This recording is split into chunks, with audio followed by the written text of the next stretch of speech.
Good morning my dear student, welcome to Prakademy classes.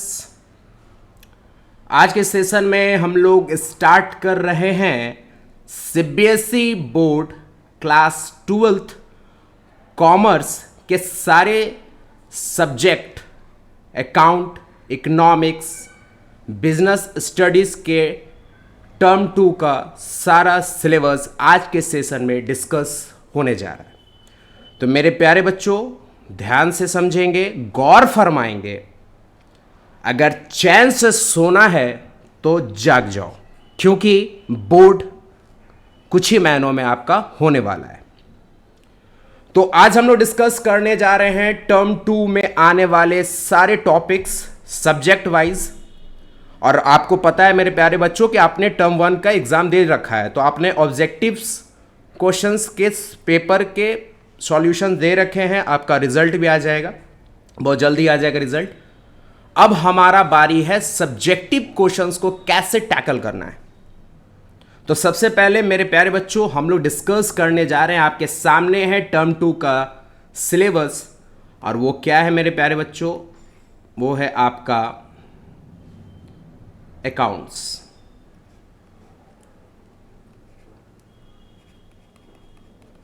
Accounts class 12th CBSE board.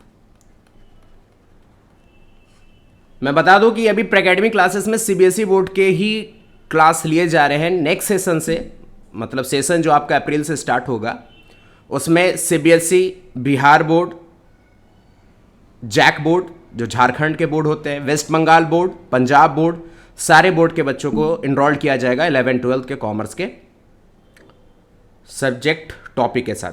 तो प्रैकेडमी classes आगे आने वाले CBSE, Bihar board, तमाम सारे बोर्ड को के कॉमर्स के बच्चों को इनरोल करेगी और उसके कोर्सेज और क्लासेस भी चलेंगे। फिलहाल अभी हम लोग सीबीएसई क्लास 12th के कॉमर्स के बच्चों का क्लासेस ले रहे हैं। 11th के बच्चों के भी क्लासेस स्टार्ट करेंगे सीबीएसई के, और नए सेशन से बिहार बोर्ड के भी बच्चों का क्लासेस स्टार्ट होगा 11-12 कॉमर्स के बच्चों को। तो चलिए जा रहे हैं प्यारे बच्चों, without wasting a time. Term 2 का सिलेबस आपके सामने है और अकाउंट्स क्लास 12 सीबीएसई बोर्ड का। आप देख लें कि टर्म 2 जो है आपका सब्जेक्टिव है। सब्जेक्टिव है मतलब आपको सॉल्यूशंस पेपर में करके आने होंगे। जैसे आप बोर्ड देते थे तो किस तरह से बोर्ड देते थे? आपको पेन पेपर मिलता था, आप वहाँ पर उसके आंसर करके आते थे। तो आपने 40 मार्क्स के एग्ज़ाम दे रखे हैं, आप 40 मार्क्स के एग्ज़ाम और दीजिएगा, देने वाले हैं। तो कहने का मतलब ये है मेरे प्यारे बच्चों कि अगर कोई बच्चा ऐसा रह गया है जो एमसीक्यू अच्छा नहीं कर पाया किसी भी पेपर में, अकाउंट्स हो, इकोनॉमिक्स हो, बिजनेस स्टडीज़ हो, मान लो उसमें अच्छा नहीं परफॉर्म कर पाया, तो अब आपके पास 50% का और चांसेस है जिसमें आप इंप्रूव कर सकते हैं आपके बोर्ड्स के मार्क्स को। हो सकता है ना, बहुत सारे ऐसे बच्चे होंगे जिनका टर्म 1 उतना अच्छा नहीं गया होगा, तो टर्म 2 में वो मेकअप कर सकते हैं, मेक ओवर कर सकते हैं। तो समय आ चुका है मेरे प्यारे बच्चों, आप यहाँ पर मेक ओवर कर सकते हैं। जिन बच्चों का सब्जेक्टिव पोर्शन बहुत अच्छा होता है, जिनको नंबर ऑफ प्रॉब्लम सॉल्व करने का प्रैक्टिस होता है, हैबिट्स होता है, अच्छा कर सकते हैं, तो उनके लिए बेटर ऑप्शन है। तो चलिए, अकाउंट्स में हम लोग देख रहे हैं क्लास 12 का टर्म 2 सब्जेक्टिव। थ्योरी यहाँ पर लिखा हुआ है, 40 मार्क्स के आएंगे। पार्ट ए और पार्ट बी में 2 आपका सिलेबस है, पार्ट ए में है और एक पार्ट बी में है। देख लेते हैं। पार्ट ए में आपका पहला यूनिट आएगा जो आपके accounting for not for profit organisations, जिसको हम लोग कहते हैं एनपीओ। तो एनपीओ बहुत ही आसान टॉपिक, बहुत ही आसान टॉपिक, मतलब घर बैठे नंबर मिल जाएगा, इतने आसान है। मतलब कुछ ऐसे टॉपिक्स होते हैं जिसमें कम मेहनत करने पर भी, थोड़ा बहुत मेहनत करने पर भी पूरा मार्क्स मिल जाता है, वो ऐसा टॉपिक है एनपीओ। इनफैक्ट आपका इकोनॉमिक्स, बीएसटी, अकाउंट्स में कोई ऐसा टॉपिक ही नहीं है जो हार्ड है। कोई भी ऐसा टॉपिक नहीं है, मैं आपको विश्वास दिलाता हूँ, मैं आपको पढ़ाऊँगा, आपको विश्वास दिलाता हूँ, कोई टॉपिक ही नहीं है जिसको आपको रटना पड़ेगा। बस समझने की ज़रूरत है, क्योंकि सबका एनालिसिस है, सबका एक मतलब एक क्या कहा जाता है कि जैसे मान लो कोई भी रटने का चीज़ नहीं है, सबके पीछे एक लॉजिक है, उस लॉजिक को पकड़ लो, रटने की ज़रूरत नहीं पड़ेगी। और याद भी रहेगा। सबसे बड़ा मेजर प्रॉब्लम होता है बच्चों को कि याद नहीं रह पाता है। तो बस उसका एक ही कारण है, रटना बंद करो, समझना शुरू करो, लॉजिक्स ढूंढो कि क्यों ऐसा हो रहा है, व्हाट आर द रीजन। अगर ये रीजन फाइंड आउट हो जाता है तो कभी नहीं भूलोगे, गारंटी। और कोई ऐसा सिंगल टॉपिक नहीं है अकाउंट्स में, इकोनॉमिक्स में, बिजनेस स्टडीज में जो कि रटना पड़े। बिजनेस स्टडी में बहुत सारे बच्चे कहते हैं बिना रटे काम नहीं चलेगा। मैं पढ़ाऊंगा ना आपको, मैं पढ़ाऊंगा, आपको बताऊंगा, देख लेना कहीं रटना पड़ जाए तो चलिए फिलहाल अभी अकाउंट्स की बात कर रहे हैं। तो हमने एनपीओ देख रहा है। एनपीओ कितने मार्क्स के हैं? 10 मार्क्स के हैं। 10 मार्क्स के आपका एनपीओ है। एनपीओ में 10 मार्क्स आपको गेन होगा। फिर जो आपका नेक्स्ट जो चैप्टर स्टार्ट होगा, अकाउंटिंग फॉर पार्टनरशिप फॉर्म। बच्चे एक बात आपको मैं बता दूं कि इससे पहले आपने इसके फंडामेंटल पढ़े होंगे, जो टर्म 1 में होगा। टर्म 1 में आपके पार्टनरशिप के फंडामेंटल पढ़े, पार्टनरशिप फंडामेंटल। फिर आपने प्रॉफिट शेयरिंग रेशियो निकाला, बहुत इंपॉर्टेंट था। फिर आपने एडमिशंस पढ़ा।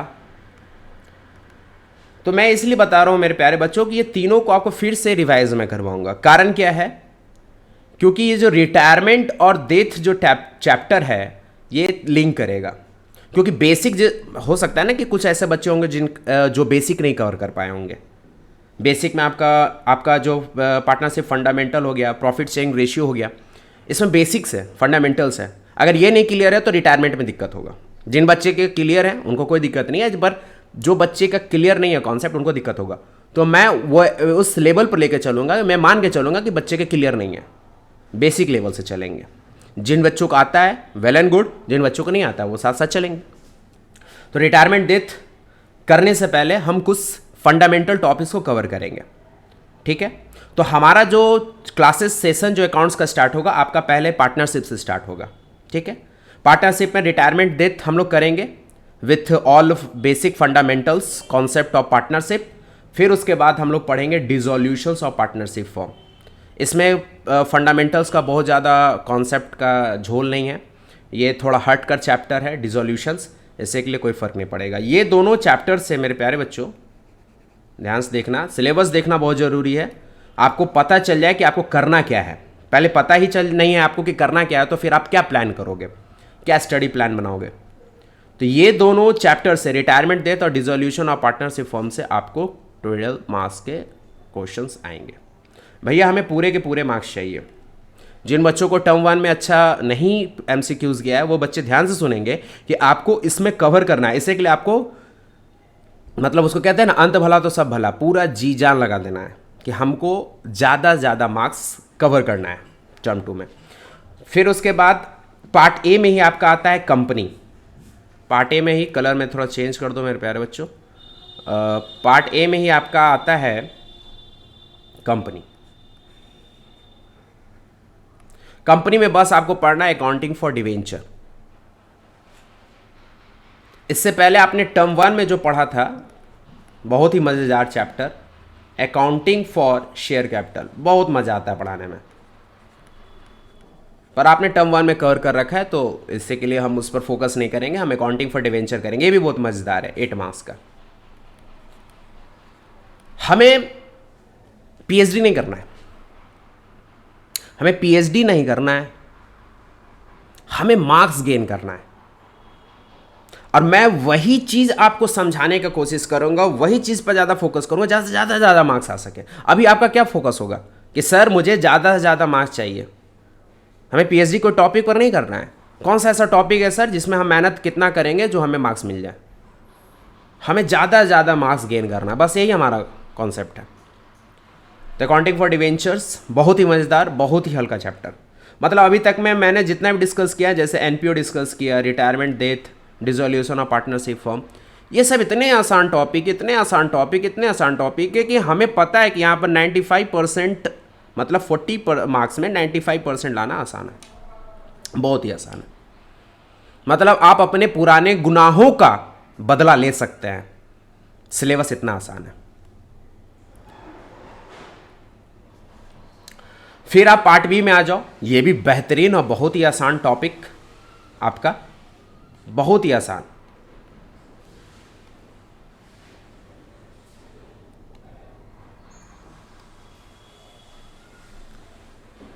पार्ट बी बहुत ही आसान, जिसमें आपको 2 टॉपिक्स कवर करने हैं।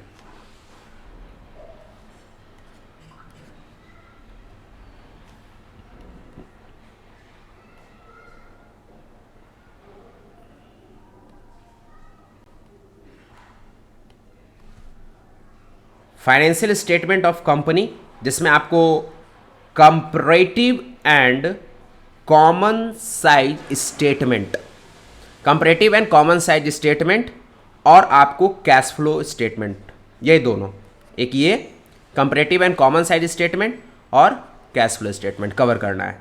ये दोनों आपको मिलाकर 10 मार्क्स कवर करेंगे। आप टोटल कर लो मेरे प्यारे बच्चों, आप टोटल कर लो, मैं आपके सामने टोटल करके दिखाता हूं।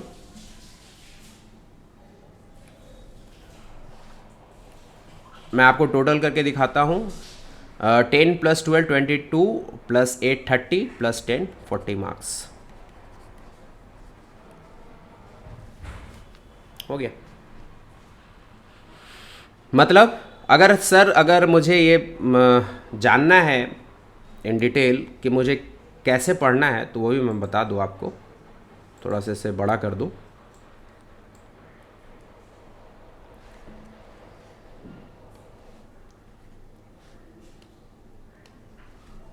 तो आपको जो यहाँ पर, एक मिनट,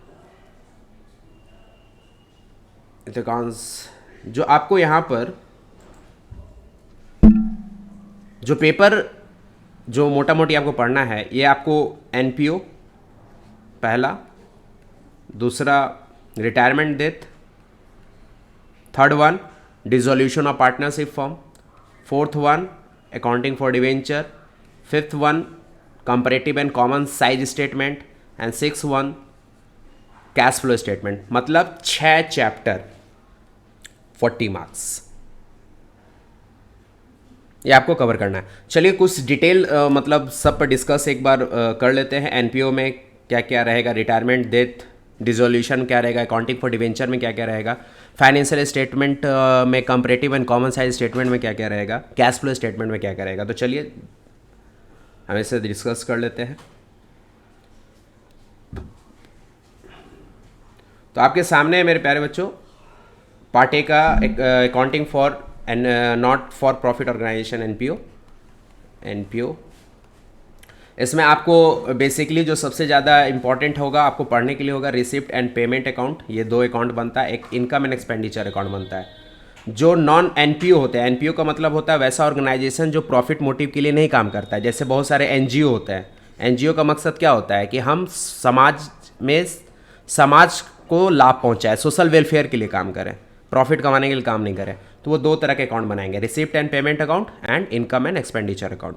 अगर वही ऑर्गेनाइजेशन जो प्रॉफिट के लिए काम करता है, जो ऑर्गेनाइजेशन प्रॉफिट के लिए काम करता है, वो क्या बनाता है, कैश अकाउंट बनाता है। वही कैश अकाउंट यहाँ पर बन जाता है रिसिप्ट एंड पेमेंट अकाउंट। और जो ऑर्गेनाइजेशन प्रॉफिट के लिए काम करता है वो और क्या बनाता है, profit and loss account, profit and loss account, जो कि नॉन प्रॉफिट ऑर्गेनाइजेशन में इनकम एंड एक्सपेंडिचर अकाउंट्स के नाम से जाना जाता है।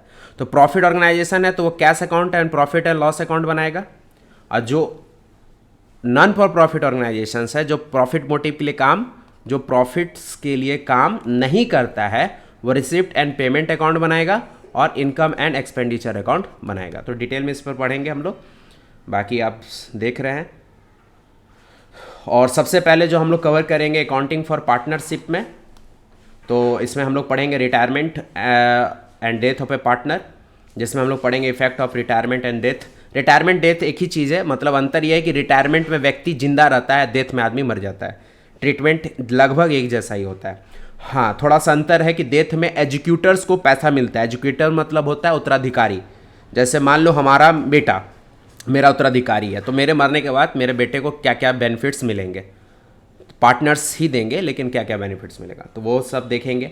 फिर हम लोग यहाँ पर change in profit sharing ratio देखेंगे। यही चीज़ के लिए मैं कह रहा हूँ कि फंडामेंटल पढ़ाऊँगा। ट्रीटमेंट ऑफ गुडविल, ये फंडामेंटल है। अगर फंडामेंटल जिस बच्चों को नहीं समझ में आएगा, रिटायरमेंट डेथ में ट्रीटमेंट ऑफ गुडविल में फंस जाएगा। Treatment of revaluation of assets and liabilities, adjustment of accumulated profit and reserve, preparation of balance sheet, ये सारा टॉपिक्स कवर करेंगे। कैलकुलेट, हाँ ये डेथ वाला है, जिसमें हम लोग क्या करेंगे, calculation of deceased partner. Deceased partner वो पार्टनर जो मर गया है। Shares of profit till date of death, जिंदा जब था, जब पार्टनरशिप में आया जिंदा था, तो जिंदा था तभी आया, और जब तक वो पार्टनरशिप में रहा, और उसमें पार्टनरशिप के दौरान में जब वो मर गया, तो जिंदा से लेकर डेथ तक जो ड्यूरेशन होगा, उस ड्यूरेशन में हम कैलकुलेट करेंगे कि पार्टनर को कितना हिस्सा मिलना चाहिए, कितना शेयर्स मिलना चाहिए। तो सबसे पहले यही कवर करेंगे हम लोग, रिटायरमेंट डेथ। फिर सेकंड में हम लोग कवर करेंगे डिसोल्यूशन ऑफ पार्टनरशिप फर्म। इसमें हम लोग पढ़ेंगे dissolution of partnership, partnership firm क्या होता है। फिर हम लोग यहाँ पर देखेंगे types of dissolution of firm, settlement account कैसे करते हैं, प्रिपरेशन ऑफ रियलाइजेशन अकाउंट। सबसे बड़ा बात मैं बता दूँ कि आपके डिसोल्यूशन में रियलाइजेशन अकाउंट बनता है, ध्यान से सुनना, डिसोल्यूशन में रियलाइजेशन अकाउंट बनता है, जबकि एडमिशन रिटायरमेंट डेट वहाँ पर आपको रिवैल्यूएशंस अकाउंट बनता है। गौर करेंगे आप लोग मेरे प्यारे बच्चों, यहाँ पर जो मैंने लिखा है, क्या लिखा है, ये रिवैल्यूएशंस। तो रिटायरमेंट, एडमिशन हो, रिटायरमेंट हो, डेथ हो, ये सारे केस में क्या, कौन सा अकाउंट बनता है, रिवैल्यूएशन। हम लोग एसेट्स को रिवैल्यूएट करते हैं, तो लिखाता है revaluation of assets and liability, लेकिन हम लोग डायरेक्ट ऊपर हेडिंग में लिखते हैं रिवैल्यूएशन अकाउंट। लेकिन हम लोग रिवैल्यूएशन किसका करते हैं, एसेट्स एंड लायबिलिटी का रिवैल्यूएशन करते हैं। तो एडमिशन रिटायरमेंट डेट में रिवैल्यूएशन होता है, लेकिन जब फर्म डिसोल्यूशन हो गया, डिसोल्यूशन ऑफ पार्टनरशिप फर्म मतलब फर्म ही बंद हो गया, खत्म, तो हम वहाँ पर realisations of assets and liability बनाते हैं कि एसेट्स एंड लायबिलिटी कितना वैल्यू अभी तक बचा है। वही ना, बेच के डिसोल्यूशन क्यों होगा भैया, हमारा घाटा चल रहा था, लॉस मेकिंग कंसर्न था, बंद करना पड़ा। तो जो कर्जदार होंगे, हमें कर्ज दिए होंगे, उनको पैसा वापस करेंगे ना भैया, तो कहाँ से करेंगे, संपत्ति बेच के। तो वही है, रियलाइजेशन अकाउंट बनाएंगे। And other related accounts, capital accounts of partners, cash and bank account excluding piecemeal distributions, ये नहीं लिखना है, sale to company and insolvency partner. हाँ सही है, तो इंसॉल्वेंट हो गया पार्टनर तभी तो ये पहला हम लोग रिटायरमेंट डेथ करेंगे, फिर डिसोल्यूशंस करेंगे, तब जाकर हम लोग एनपीओ करेंगे, बता दे रहे हैं स्टडी प्लान।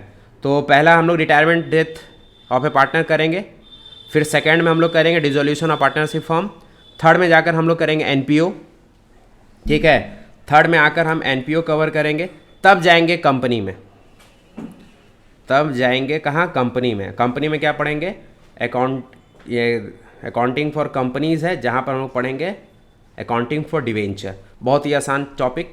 डिवेंचर में हम लोग पढ़ेंगे इशू ऑफ डिवेंचर, पार पे, प्रीमियम पे, डिस्काउंट पर कैसे कैसे इशू होता है, issue of debenture for consideration other than cash, cash के अलावा भी डिवेंचर्स कैसे लिया जाता है, issue of debentures with term of redemptions कैसे वापस लिया जाता है, debenture as collateral security concept, interest on debenture, writing off discount loss on issue of debenture, ये तमाम चीज़ हम लोग पढ़ेंगे। तो ये हमारा चौथा होगा, ठीक है। तो पहला क्या हो गया मेरे प्यारे बच्चों, फर्स्ट वन, पहले हम कवर किए रिटायरमेंट, सेकंड हम लोग किए डिसोल्यूशन, थर्ड हम लोग कवर किए एनपीओ, फोर्थ हम लोग कवर करेंगे अकाउंटिंग फॉर डिवेंचर, और फिर जाकर हम लोग कवर करेंगे बहुत ही छोटा प्यारा सा टॉपिक, पार्ट बी का टॉपिक है एनालिसिस ऑफ फाइनेंशियल स्टेटमेंट, जिसमें हम लोग कवर करने जाएंगे। बहुत ही मतलब मज़ेदार टॉपिक है, comparative statement and common size statement. इसमें हम लोग कंपेयर करेंगे, इस जैसे कोई कंपनी उठा लो, इसमें हम लोग क्या करेंगे, XYZ लिमिटेड कोई कंपनी ले लेंगे 2020 और 2021। अब इसमें मान लो इस कंपनी को प्रॉफिट, XYZ लिमिटेड कंपनी को प्रॉफिट हुआ है 10 करोड़ का, अब 2021 में हुआ है 12 करोड़ का, चेंज कितना का आया, 2 करोड़ का। अब ये कितना परसेंटेज चेंज है, यही सब निकालना है इसमें एक टेबल बनाकर, इस तरह से कंपेयर करके बनाना है, तभी तो नाम रखा गया कंपैरेटिव स्टेटमेंट। आज स्टेटमेंट फाइनेंशियल स्टेटमेंट, और फाइनेंशियल स्टेटमेंट जो होता है मेरे प्यारे बच्चों को पता है, पहला फाइनेंशियल स्टेटमेंट होता है बैलेंस शीट्स जो पार्ट ए में आता है of schedule 6 of company act 2013, और दूसरा पार्ट 2 में आता है आपका प्रॉफिट एंड लॉस अकाउंट। तो बहुत छोटा सा टॉपिक है, बहुत ज़्यादा समय नहीं लगेगा। तो आपका ये हमारा कौन होगा, फिफ्थ वन। और लास्ट में हम लोग कवर करेंगे हम लोग कैश फ्लो स्टेटमेंट। बहुत sixth one cash flow statement को कवर करेंगे, जो कि हम लोग बनाएंगे, सिलेबस में ही दिया हुआ है, as per AS3 according standard 3 के अनुसार। इनडायरेक्ट मेथड आपको हम दोनों मेथड से बता देंगे, डायरेक्ट इनडायरेक्ट, लेकिन इनडायरेक्ट सबसे ज़्यादा एग्जाम में पूछा जाता है। जैसे कि मैं बता दूं मेरे प्यारे बच्चों कि सबसे ज़्यादा फोकस हमें रखना है मार्क्स ज़्यादा कैसे है। बार बार कह रहे हैं PhD करने के लिए समय मिलेगा, रिसर्च करना है आराम से समय मिलेगा। कोई टॉपिक पर अगर बहुत ज़्यादा फोकस होकर पढ़ाई करना है कि नहीं हमको ये सीखना है, करो, कोई दिक्कत नहीं। लेकिन अभी एग्ज़ाम में ज़्यादा से ज़्यादा मार्क्स गेन करने का मोटिव होना चाहिए, क्योंकि बहुत सारे यूनिवर्सिटीज़ ऐसे हैं जो आपको मार्क्स बेसिस पर आपको ग्रेजुएशन में एडमिशन देंगे। इनफैक्ट लेकिन दिल्ली यूनिवर्सिटी अपना पैटर्न चेंज कर रही है, वो भी अब एग्ज़ाम लेगी। ऐसे दिल्ली यूनिवर्सिटी के तमाम सारे कॉलेज क्या करते थे, मार्क्स बेसिस पर मेरिट बनाते थे, लेकिन अब एग्ज़ाम लेने की बात वहाँ भी चल रही है, हो भी जाएगा। इसी के लिए कॉन्सेप्ट जिंदाबाद, कॉन्सेप्ट रहेगा तो कहीं भी एग्ज़ाम भी देने का मौका मिलेगा, तो वहाँ पर भी हम अपन लोग नहीं डरेंगे। तो मीनिंग ऑब्जेक्टिव कैश फ्लो में क्या देखेंगे, meaning objective preparation as per accounting standard 3। देखो यहाँ पे लिखा हुआ रिवाइज इनडायरेक्ट मेथड ओनली लिख दिया, मतलब इनडायरेक्ट मेथड से आएगा, अभी मैंने बोला भी था। चलो ठीक है, तो ये था आपका अकाउंट्स का सिलेबस मेरे प्यारे बच्चों, इसको डिटेल मैंने डिस्कस किया। अब आते हैं इकोनॉमिक्स के कंटेंट टॉपिक पे। हमारे पास इकोनॉमिक्स का PDF है, डिस्कस करने जाएंगे हम लोग। Class 12th CBSE। चलो सामने आ गया हमारा, इसको थोड़ा सा और बड़ा कर लो भैया। तो इसमें हम लोग डिस्कस करने जा रहे हैं मेरे प्यारे बच्चों, ये हमारा है इकोनॉमिक्स में दोनों है, मैक्रो इकोनॉमिक्स भी है plus Indian economics.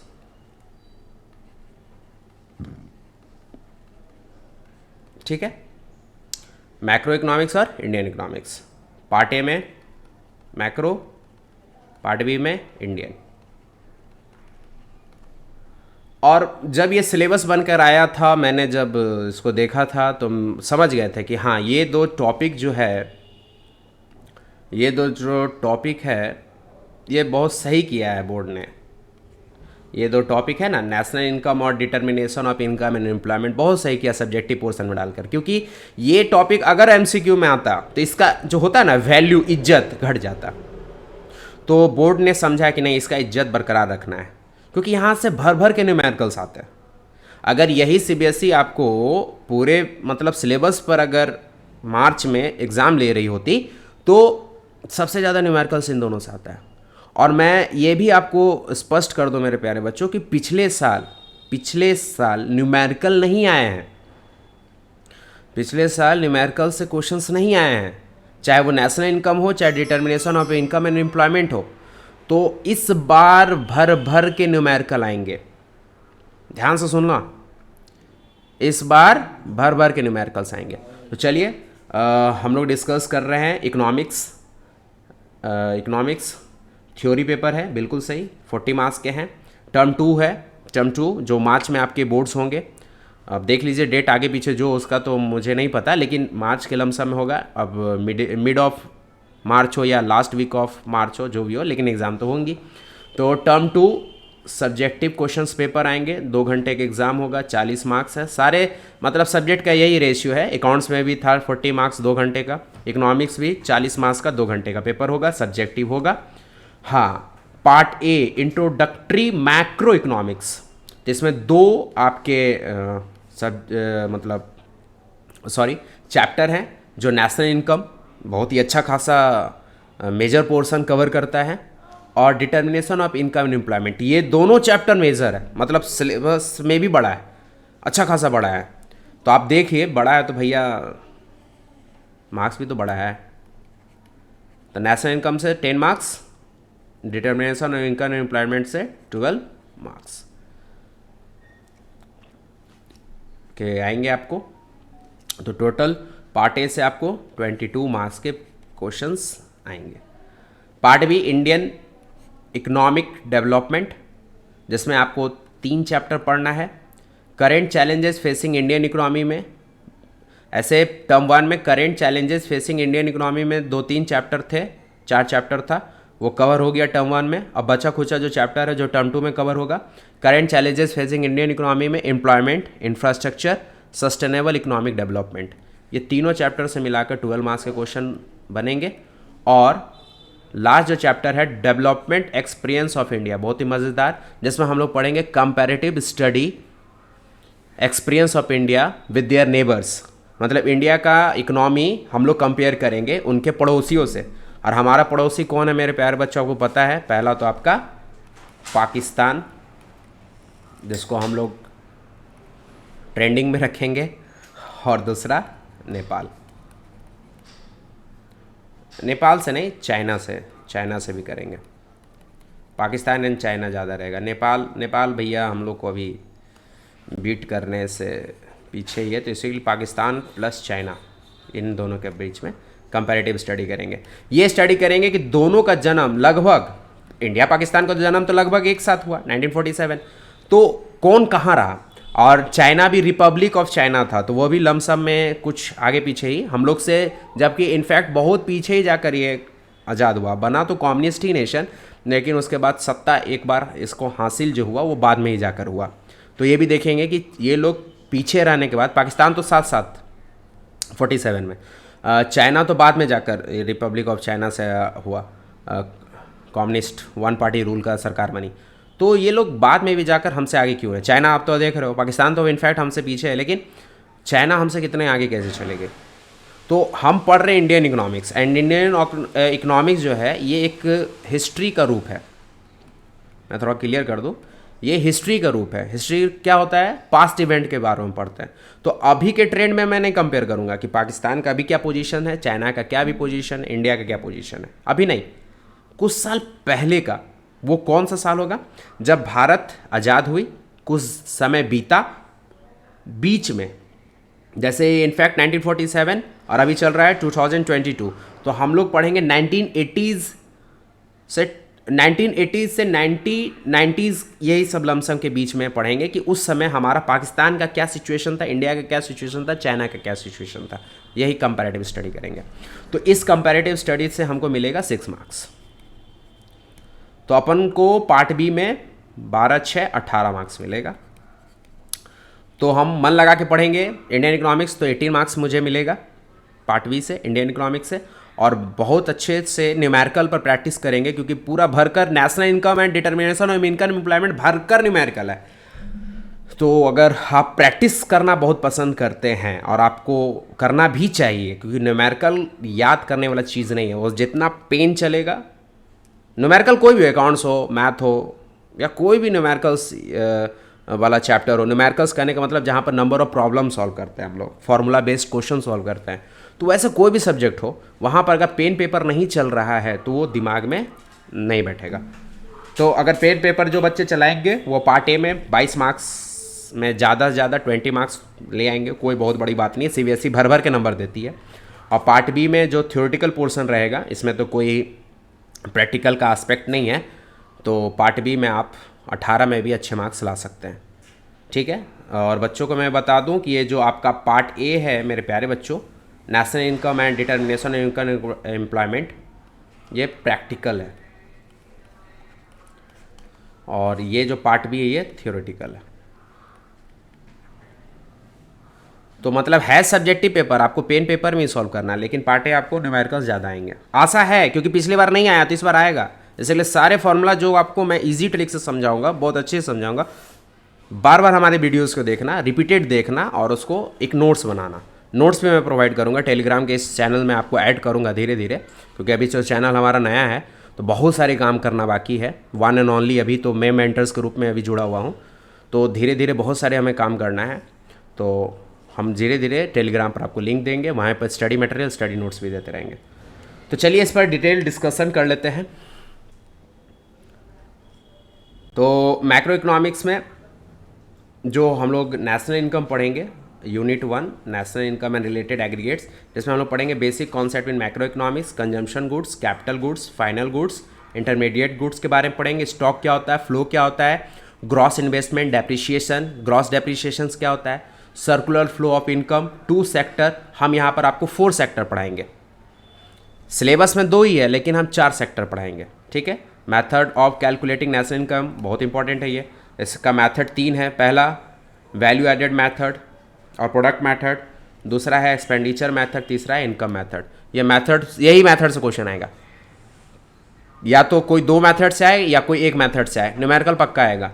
Method of calculating national income, कितने मेथड, 3। पहला वैल्यू एडेड मेथड जिसको प्रोडक्ट मेथड करते हैं, दूसरा एक्सपेंडिचर मेथड, तीसरा इनकम मेथड।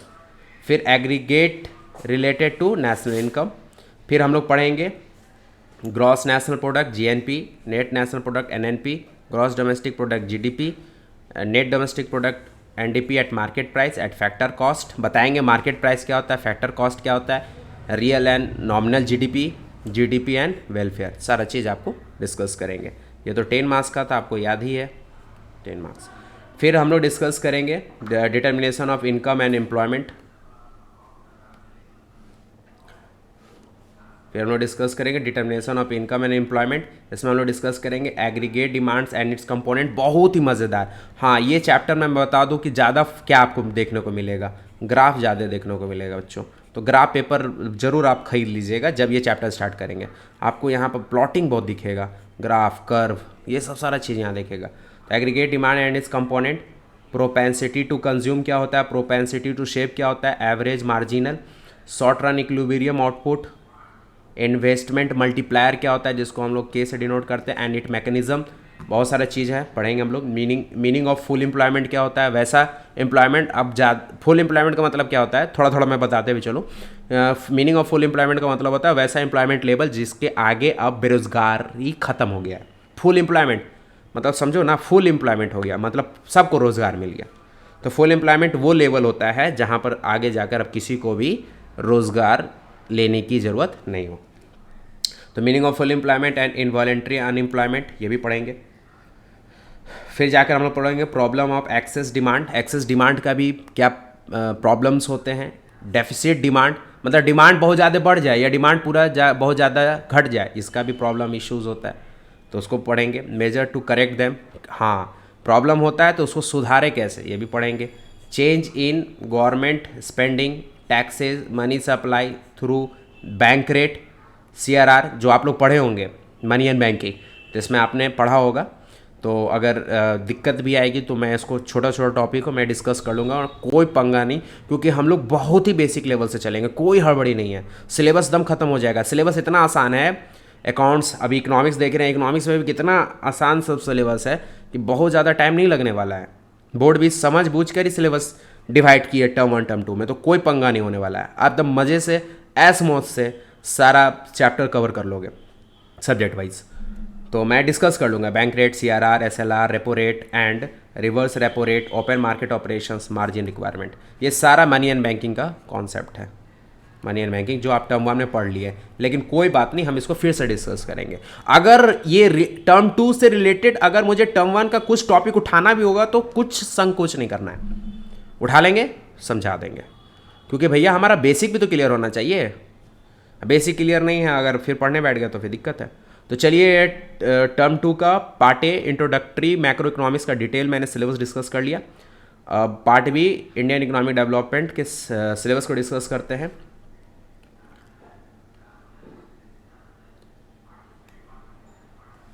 तो यहाँ पर पार्ट बी है इंडियन इकोनॉमिक डेवलपमेंट, जिसमें यूनिट 7 है current challenges facing Indian economy. इसमें हम लोग पहला देखेंगे एम्प्लॉयमेंट में देखेंगे growth and change in work force participation rate in formal and informal sector, formal and informal organisations जो आपको हम बीएसटी में भी पढ़ाएंगे। तो इन सब में वर्क फोर्स पार्टिसिपेशन रेट क्या रहता है, what are the problem, what are the policies, ये भी पढ़ेंगे। इंफ्रास्ट्रक्चर के बारे में पढ़ेंगे, इंफ्रास्ट्रक्चर क्या होता है, कुछ केस स्टडीज़ भी डिस्कस करेंगे। हेल्थ के बारे में पढ़ेंगे, प्रॉब्लम एंड पॉलिसीज़ या क्रिटिकल असेसमेंट करेंगे कि हमारे इंफ्रास्ट्रक्चर का सिनेरियो, करंट सिनेरियो में क्या है। सस्टेनेबल इकोनॉमिक डेवलपमेंट के बारे में पढ़ेंगे, meaning, effect of economic development on resources and environment including global warming, ये सारी चीज़ें हम लोग डिस्कस करेंगे। फिर जैसा कि मैंने आपको बताया कि हम लोग पढ़ेंगे डेवलपमेंट एक्सपीरियंस ऑफ इंडिया, और इसमें हम करेंगे कंपैरिजन बिटवीन नेबर्स। तो इसमें हम लोग पढ़ेंगे कंपैरिजन विथ नेबर्स, जिसमें आप देख लें India and Pakistan, India and China. Nepal मैंने लिख दिया था, लेकिन नेपाल से नहीं पढ़ेंगे हम लोग। इंडिया पाकिस्तान, इंडिया चाइना, यही कंपेयर करेंगे, जिसमें हम लोग डिस्कस करेंगे मेजर कौन कौन सा इशू में। ये इश्यूज़ होगा इकोनॉमिक ग्रोथ, तो कंपेयर करेंगे India Pakistan India China. Population India Pakistan India China.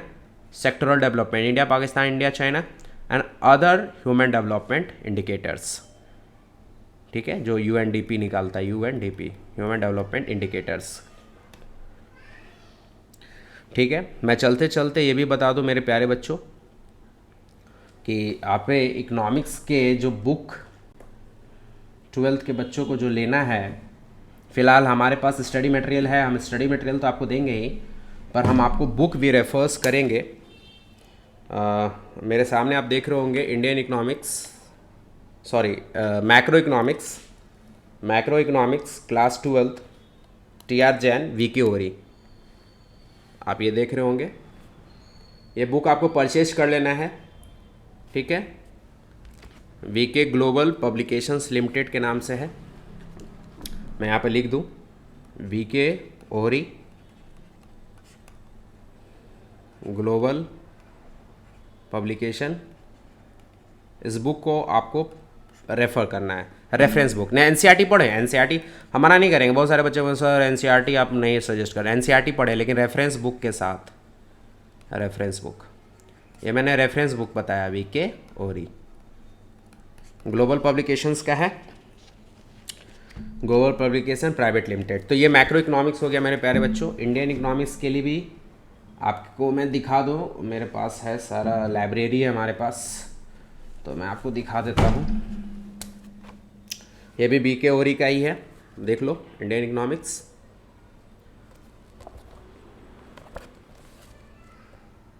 ये बुक आपको कवर करना है। और अकाउंट्स का मैंने नहीं बताया था, अकाउंट्स का भी मैं बता दूँ आपको। अकाउंट्स के लिए DK Goyal is the best. आप इससे भी पढ़ सकते हैं, ग्रेवाल साहब से ही पढ़ सकते हैं, कोई दिक्कत नहीं है। TS ग्रेवाल साहब से ही पढ़ सकते हैं, लेकिन DK गोयल स्टैंडर्ड मेंटेन करता है। और ये भी बता दूं कि DK गोयल से एग्ज़ाम में क्वेश्चंस आ रहे हैं, CBSE क्वेश्चंस पूछ रही है, नाम बदल दे रही है, लेकिन डायरेक्ट क्वेश्चंस आ रहा है। तो जो आपको कंपनी के बुक है, पहले तो मैं दिखा दूँ वॉल्यूम 1, जो पार्टनर्स NPO और पार्टनरशिप पढ़ेंगे, आपका क्लास 12th, तो आप लोग इसको परचेज कर लें। DK गोयल, राजेश गोयल, सेली Goyal accountancy part A volume 1 के नाम से आएगा। आप लोग तो बुक इनफैक्ट ले भी लिए होंगे, लेकिन हम रेफर्स जो कर रहे हैं और जो मैं क्लास में डिस्कस करूँगा उसको बता रहा हूँ। Accounting for non for profit organisations, NPO और पार्टनरशिप दोनों इसमें मिल जाएगा, ठीक है। इसमें कंपनी मिल जाएगा, अकाउंटिंग फॉर डिवेंचर। और लास्ट में जो अपन लोग पार्ट बी जो पढ़ेंगे, पार्ट बी में जो हम लोग पढ़ेंगे, जिसमें हम लोग पढ़ेंगे एनालिसिस ऑफ फाइनेंशियल स्टेटमेंट, ये आपका पार्ट बी है, देखो आप लिखा हुआ है पार्ट बी। तो इसमें हम लोग कवर करेंगे comparative and common size statement और कैश फ्लो स्टेटमेंट। तो ये बुक आपका है, ये 3 बुक है, तीनों बुक होना चाहिए क्योंकि तीनों बुक के सिलेबस हैं, और आप लोग ले भी लिए होंगे क्योंकि आप लोग अप्रैल से ही सेशंस में पढ़ रहे हैं। तो बुक भी साथ साथ हमने अकाउंट्स और इकोनॉमिक्स का डिस्कस कर लिया हूँ, और डिटेल सिलेबस भी डिस्कस कर लिए हैं। रेफरेंस बुक जरूरी है, NCERT पढ़ें, NCERT से क्वेश्चन सॉल्व करें, लेकिन रेफरेंस बुक जरूरी है। चलिए, अब बचा है हमारे पास BST का सिलेबस, तो BST को लाते हैं आपके सामने। बिजनेस स्टडीज़ आ गया है, अब जल्दी से मैं टर्म 2 पर आ जाऊँ।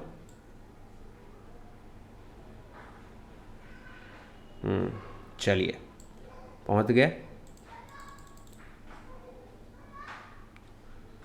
चलिए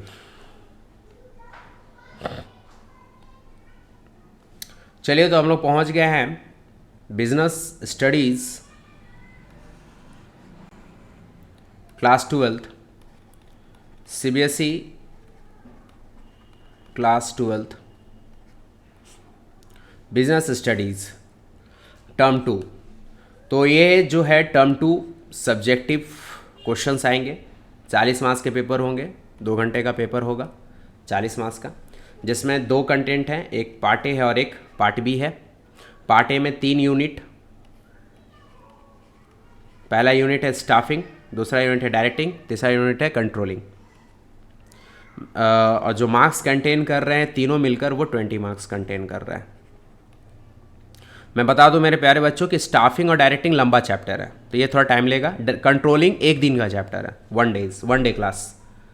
तो स्टाफिंग डायरेक्टिंग लेंदी है, थोड़ा बड़ा है, लेंदी है, हार्ड तो कोई है ही नहीं, रटना तो आपको पड़ेगा ही नहीं बीएसटी में, आप विश्वास करें हम पे।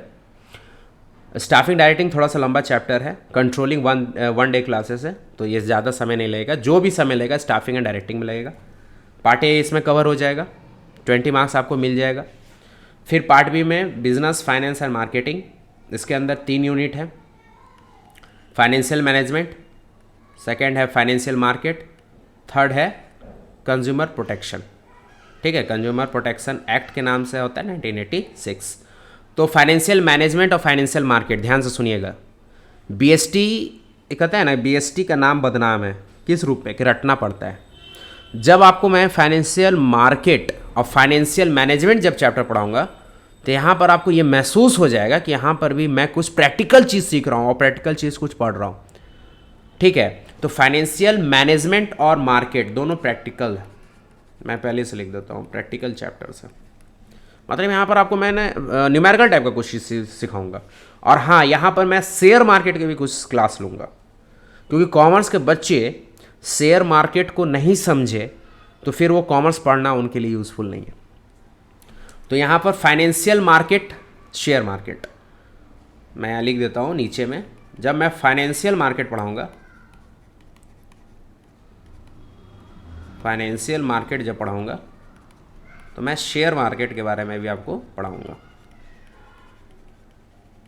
और मैं ये भी सिखाऊंगा आपको कि शेयर मार्केट में कैसे इन्वेस्टमेंट करना है, शेयर मार्केट से कैसे आप आगे आने वाले फ्यूचर को सिक्योर कर सकते हैं। और फिर जैसे कंट्रोलिंग 1 डे क्लास है ना, जैसे कंट्रोलिंग है 1 डे क्लास, 1 दिन में ही ख़त्म, वैसे कंज्यूमर प्रोटेक्शन भी है 1 डे क्लास। मतलब पार्ट ए और पार्ट बी ज़्यादा समय नहीं लेगा। तो आप देख लो सीबीएसई कितने अच्छे से सिलेबस को डिफाइन किया है। अब पार्ट बी भी आपका कितने मार्क्स का है मेरे प्यारे बच्चों? तो financial management and market, financial management और मार्केट दोनों मिलाकर 15 मार्क्स, फाइनेंशियल मैनेजमेंट और मार्केट मिलाकर 15 मार्क्स, और कंज्यूमर प्रोटेक्शन एक्ट 5 मार्क्स। तो 15 + 5 20 मार्क्स। तो ये यहाँ हो गया part A 20 marks, part B 20 marks, 40 marks. Term 2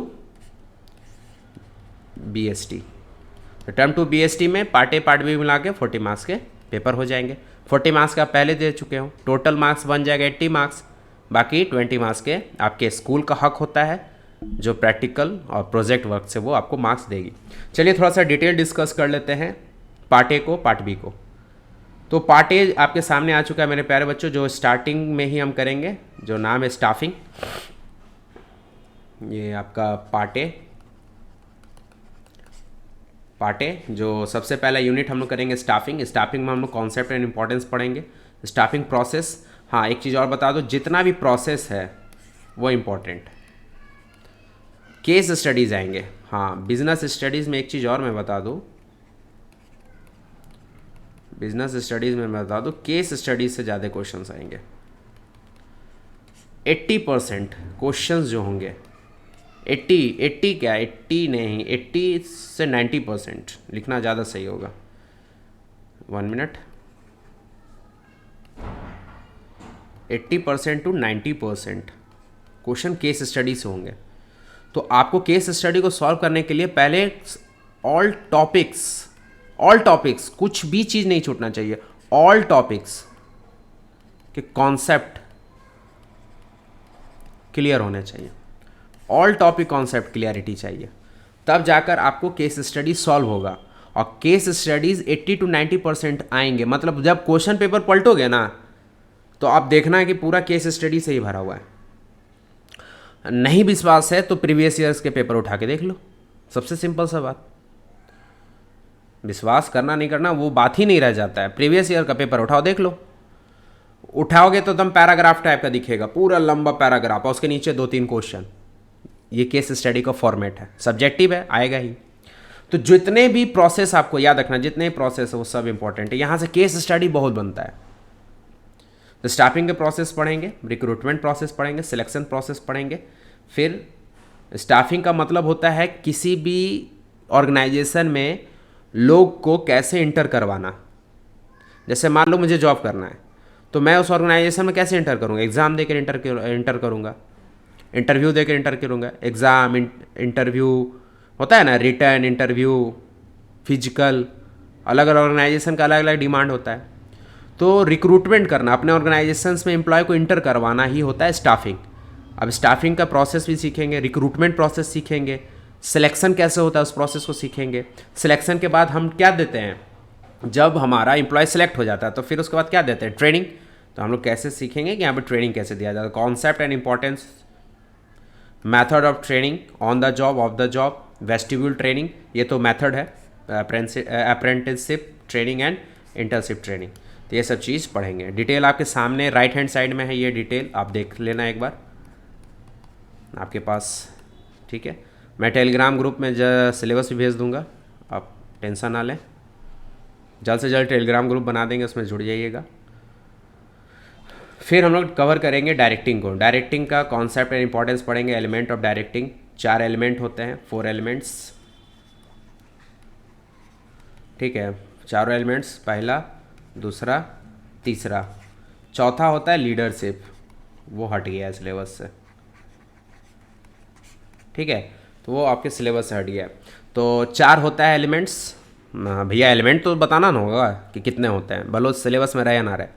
तो पहला है मोटिवेशन, जिसमें Maslow hierarchy needs, very important, ये पढ़ेंगे। सॉरी लीडरशिप्स तो है, लीडरशिप तो है बॉस।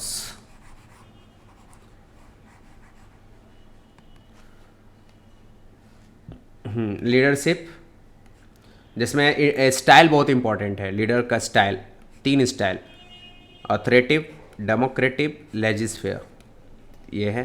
कम्युनिकेशंस, कम्युनिकेशन में पढ़ेंगे कॉन्सेप्ट, फॉर्मल और इनफॉर्मल कम्युनिकेशंस, ठीक है। लीडरशिप नहीं था, वो था 4th वन, सुपरविज़न।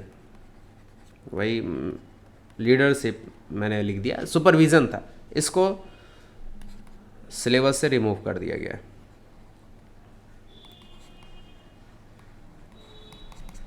सिलेबस से रिमूव कर दिया गया। तो ये 4 एलिमेंट है, motivations, leadership, communication and supervision. Supervision नहीं है, तो हम 3 चीज़ पढ़ेंगे, मोटिवेशन, लीडरशिप एंड कम्युनिकेशन। तो जाकर हमारा डायरेक्टिंग ख़त्म हो जाएगा। फिर आएगा कंट्रोलिंग, कंट्रोलिंग चैप्टर पढ़ेंगे, कंट्रोलिंग कॉन्सेप्ट एंड इंपॉर्टेंस। और यहाँ पे देखो प्रोसेस है, इसको भी पढ़ेंगे। प्रोसेस आ गया मतलब इंपॉर्टेंट, प्रोसेस मतलब इंपॉर्टेंट, इंपॉर्टेंट मतलब इंपॉर्टेंट फॉर केस स्टडी, ठीक है। तो फिर अब आ जाएंगे हम लोग पार्ट बी में।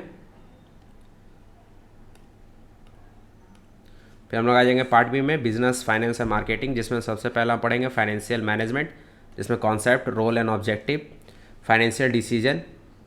फाइनेंशियल मैनेजमेंट का कॉन्सेप्ट आपके जीवन में होना चाहिए। जैसे मतलब कहने का मतलब है कि मान लो तुमको कोई पैसा दे दिया, कोई तुम्हें पैसा दे दिया, तो तुम पैसे को कैसे यूज करोगे।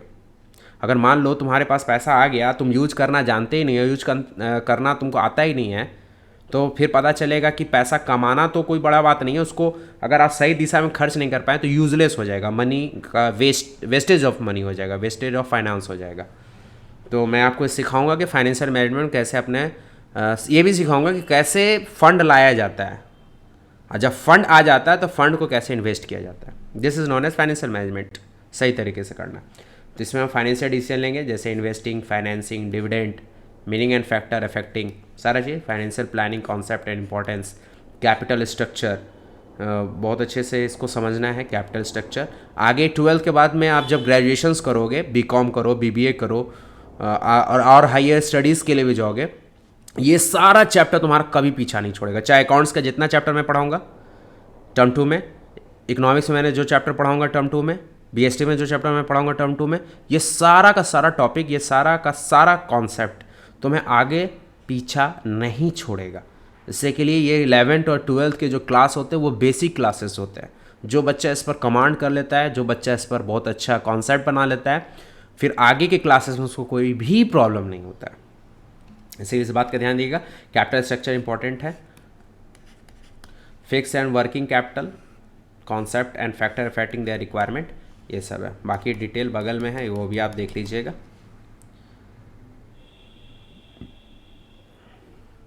फिर आ गया फाइनेंशियल मार्केट।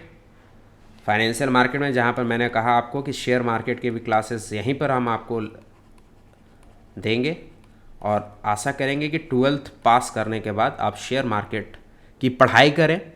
बहुत बच्चे अगर इंटरेस्टेड हैं तो मुंबई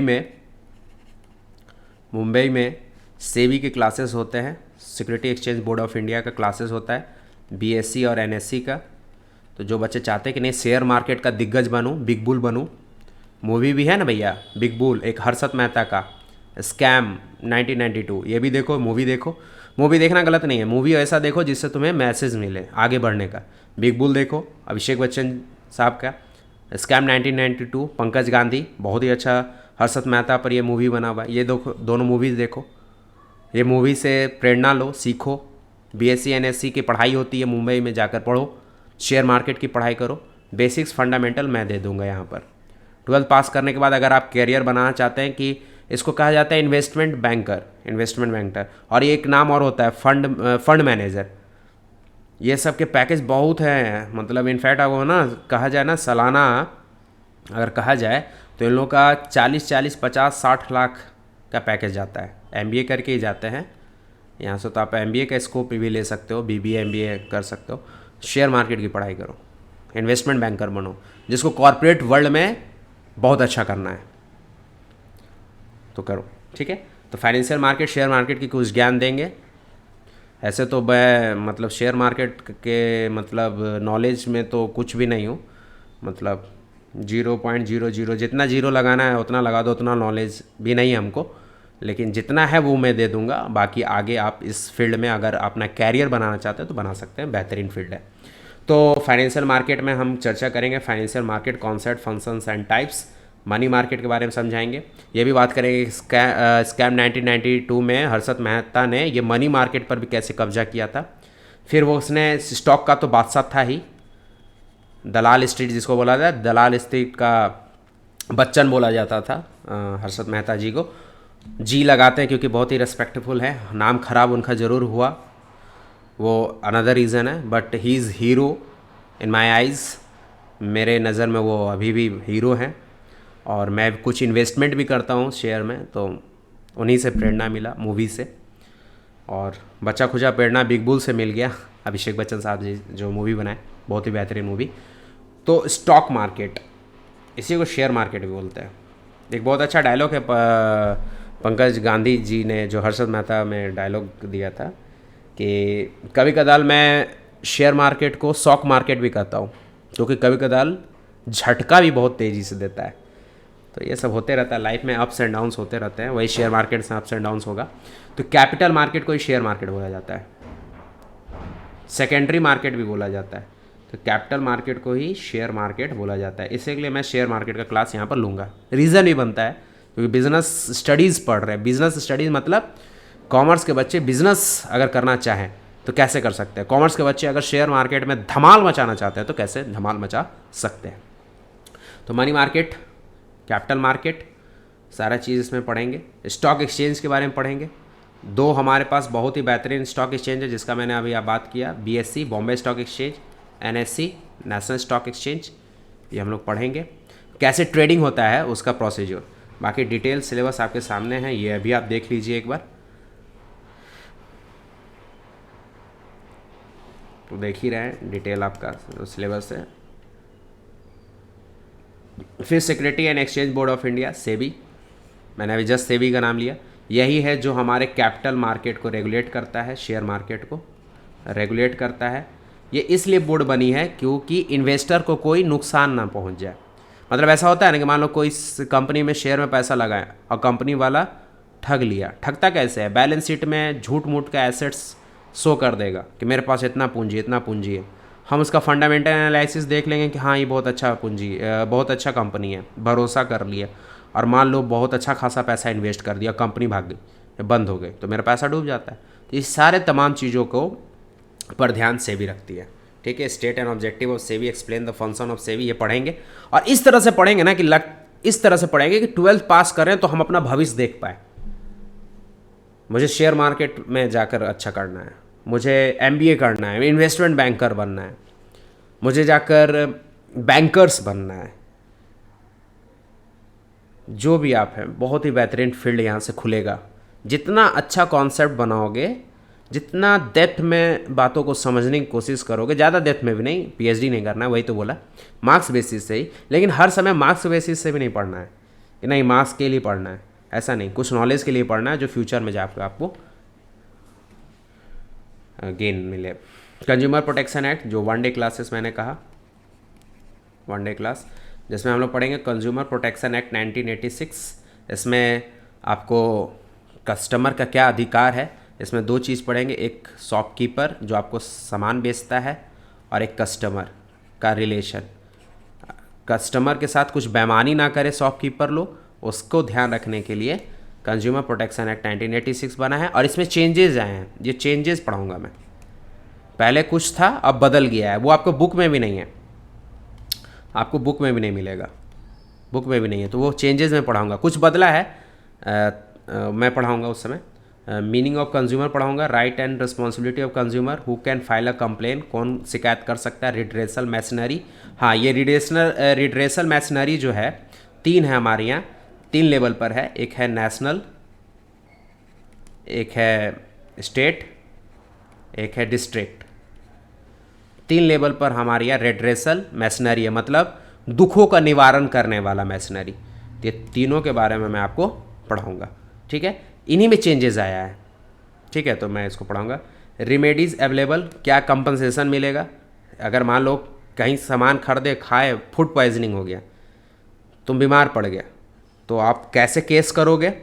कंज्यूमर फोरम जाना पड़ेगा। यही 3 तरह का कंज्यूमर फोरम है, नेशनल, स्टेट और डिस्ट्रिक्ट लेवल पर। कैसे जाके उस पर कंप्लेन करोगे, कैसे कंपनसेशन मिलेगा, ये सारा चीज़ मैं आपको पढ़ाऊँगा। तो ये सारा डिटेल है, देख लो। कंज्यूमर प्रोटेक्शन एक्ट 1986, ये डिटेल सिलेबस है। हाँ, बुक की बात कर लो, बिजनेस स्टडीज़ के बुक का, तो पूनम गांधी इज़ बेस्ट। जो ले लिए हैं वेरी गुड, जो नहीं लिए हैं प्रेफर करें। NCERT ज़रूर पढ़ें, बार बार कह रहे हैं NCERT ज़रूर पढ़ें, लेकिन रेफरेंस बुक का भी इतना ही इम्पोर्टेंस है। रेफरेंस बुक्स पढ़ने के बाद ही पढ़ें। तो पैटर्न क्या रहेगा पढ़ने का? First you watch my lecture, second my notes, then reference book, then NCERT, then revision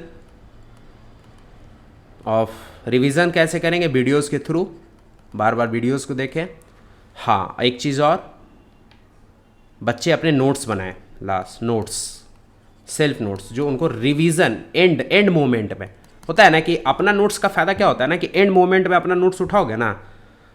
मैं ऐसा करता हूँ, तो मान लो मुझे एग्ज़ाम देना है 2 दिन, अब मान लो अकाउंट्स के एग्ज़ाम है, BST के एग्ज़ाम है, इकोनॉमिक्स के एग्ज़ाम है, तो एंड के मोमेंट उठाएं। अब देख रहे हैं कि अपना नोट्स, कि कल एग्ज़ाम है और हमें रिवीजन करना है सारा चैप्टर का, एक साथ उठाएं अपना नोट। से क्या होता है ना, खुद का समझ के लिखा हुआ नोट्स और आसान होता है। तो उठाएं, एक बार देख लिए, हो गया। इसीलिए खुद का नोट्स भी बहुत ज़रूरी है, तो खुद का भी नोट्स बनाएं। नोट्स भी मिलेगा, और भी धीरे धीरे सारे PDFs आपको मिलेगा। टेलीग्राम चैनल बना रहे हैं, टेलीग्राम चैनल में आप लोग ऐड हो जाइए, जल्द से जल्द ऐड होइए। उसमें अभी सारे स्टडी मटेरियल मिल जाएगा। अपना नोट्स भी बनाइए। लेक्चर को 1 बार नहीं, 2 बार नहीं, 3 बार रिपीट कीजिए। प्रैक्टिकल जो चैप्टर्स हैं, इकोनॉमिक्स में भी है, अकाउंट्स में भी है, उस चैप्टर को बार बार पेन पेपर पर लेकर बैठिए। कभी भी न्यूमेरिकल टाइप के चैप्टर को कभी भी आप चाहोगे कि देख के रिवीजन कर लें, जैसे होता है ना, कभी कभी मन नहीं करता, आलस आ गया, देख के हाँ हाँ हाँ ऐसे निकलेगा, प्रॉफिट शेयरिंग रेशियो ऐसे निकलेगा, देख लिए, लेकिन जब वही बनाने के लिए मिल जाए या एग्जाम में बैठ जाओगा उसको बनाने के लिए मिलेगा तो तुमसे वो प्रॉफिट शेयरिंग रेशियो भी नहीं निकलेगा। क्यों? क्योंकि तुमने प्रैक्टिस नहीं किया था। ये प्रैक्टिस किए रहोगे ना, तो अगर भूल भी गए, जैसे बहुत बार ऐसा एग्जाम में बच्चों को हुआ, बच्चे हमें बताते तो उनसे सीखते हैं, और हमने भी इतना एग्जाम दिया तो हम भी तो बहुत चीज़ महसूस की है कि जैसे मान लो खूब प्रैक्टिस किए हुए और एग्जाम में गए, ब्लैंक कर गया दिमाग, अब काम ही नहीं कर रहा है, तो वो प्रैक्टिस किया हुआ चीज़ आपके ब्रेन में फिगर बना देता है कि इस तरह का कुछ चीज़ तुम बनाए थे। ठीक है, तो सेशंस को करते हैं यहीं पर समाप्त मेरे प्यारे बच्चों। हमने डिस्कस किया syllabus of CBSE board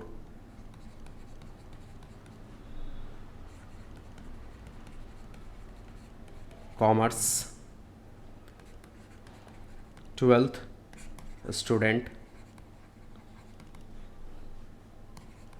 all subject. तो मैंने syllabus of CBSE board commerce के बच्चों के, 12th के बच्चों के ऑल सब्जेक्ट के सिलेबस यहाँ पर डिस्कस किया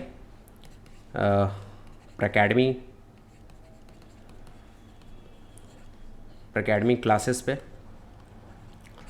तो आशा करता हूँ कि हमारे चैनल से आप जल्द से जल्द जुड़े, हमारे चैनल को ढेर सारा प्यार दें, ढेर सारा सपोर्ट दें, लाइक करते रहें, शेयर करते रहें, सब्सक्राइब करते रहें, और उन बच्चों तक ज़्यादातर पहुँचाए जो बच्चे अभी 12th बोर्ड देने वाले हैं, उनके लिए लेक्चर ज़्यादा बेनिफिशियल होगा।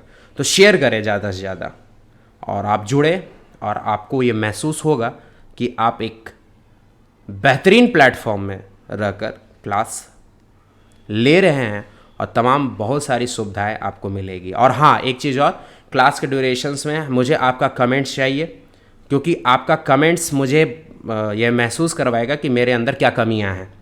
तो आप कमेंट्स करें, मैं उन चीज़ों को जल्द से जल्द रेक्टिफाई करने की कोशिश करूंगा, सुधारने की कोशिश करूंगा, जिससे मैं आपसे जुड़ पाऊं और आपके सारी समस्याओं को सॉल्व करते हुए मैं लेक्चर्स ले पाऊं, और ज़्यादा से ज़्यादा पूरे भारत में, केवल बिहार में नहीं, केवल पटना में नहीं, पूरे भारत में ढेर सारे बच्चों का रिज़ल्ट अच्छा हो, यही मेरी कोशिश रहेगी। तो इसी के साथ मैं लेक्चर को करता हूँ यहीं पर समाप्त। This is Pranav Kumar signing off. मिलते हैं नेक्स्ट सेशन, नेक्स्ट एपिसोड में। Thank you so much.